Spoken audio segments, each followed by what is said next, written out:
Hey, man. What's up? What's going on? Not much. So Pretty pumped to be in White Plains. Yeah, right? Well, at least someone is. Hold on. Listen, first of all, you're a sweaty mess. I am a sweaty mess. And I can only imagine how you are at the end of the show. Right. I only played 2 songs today. Yeah. And I'm sweating through my shirt. Seriously. I want to take a shower just looking at you. So, I try to force hugs on people after my shows. If they don't have personal, space issues. Yeah, come here. First of all, your style is so unique, which is so refreshing because everyone sounds the same. So, was this something, whether it's just the mannerisms or the playing and all this, is this something that kind of gradually came, or did you always kind of beat to your own drum? Get it?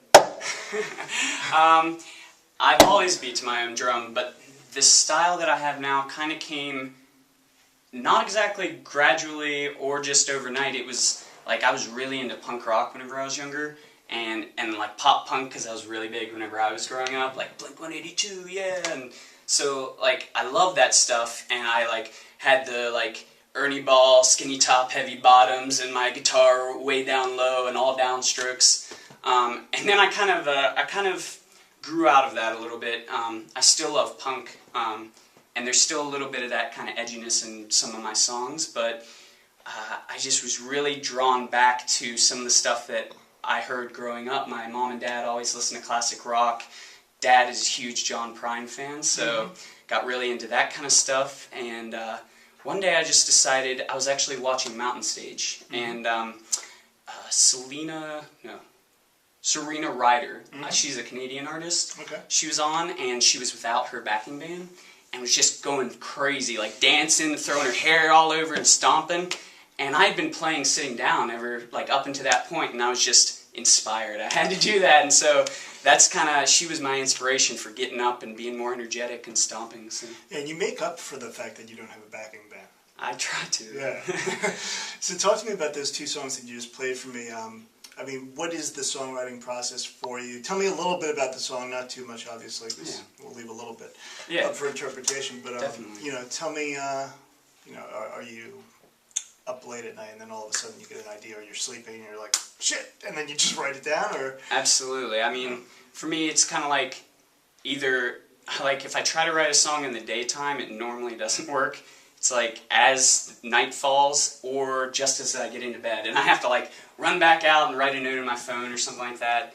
But the first song, or depending on what order, one of the songs is A Walk with a Girl, and that was about as maybe corny as it is, first time I went to New York City, and it was just I'm from such a small area, and just coming out of that huge city was really an important experience for me, I think, and so that definitely inspired that song. It was just kind of a big uplifting type of song, and so the second song, though, was, it came a decent while after I wrote A Walk with a Girl, called Jerkwater Town.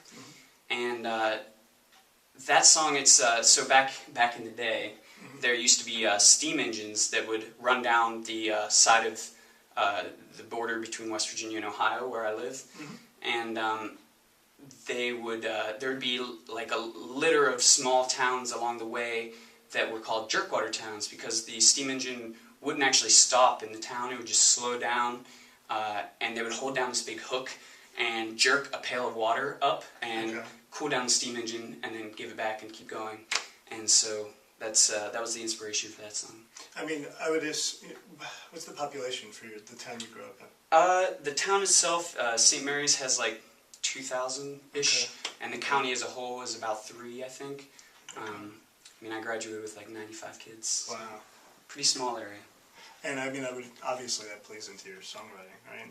Definitely. You're touring these big cities, so how could it not? Oh, yeah.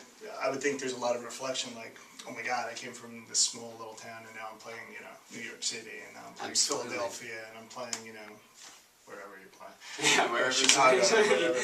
Yeah, definitely. Jerkwater Town was kind of the culmination of a lot of thought about that, and being from a little small area in Appalachia, and I say that I write almost all at night, but that was a daytime song for the most part. I was actually in the library at WVU and went to like the deep quiet zone in the Appalachian room. Nice. And I was just, I don't know, it was very inspiring for me that time, so that's why cool. I wrote that song. I've never heard of like anyone writing a song in a library. That's pretty cool. That's the only song I've ever written in the library. So. I was trying to think of a good kicker to end it, so I can't. So so sorry. That's okay. You're cool and appreciate the time. And you're too nice for this business, so I'm sorry. I'll try to be more of an a-hole from here on out. Next interview, I want you to be a complete dick. All right. That's what we're going to do. We're going to like Between Two Ferns style and just stare each other down. We'll be Between Two Djembes. Perfect. Right? Between Two Djembes next on A-Side. That just happened.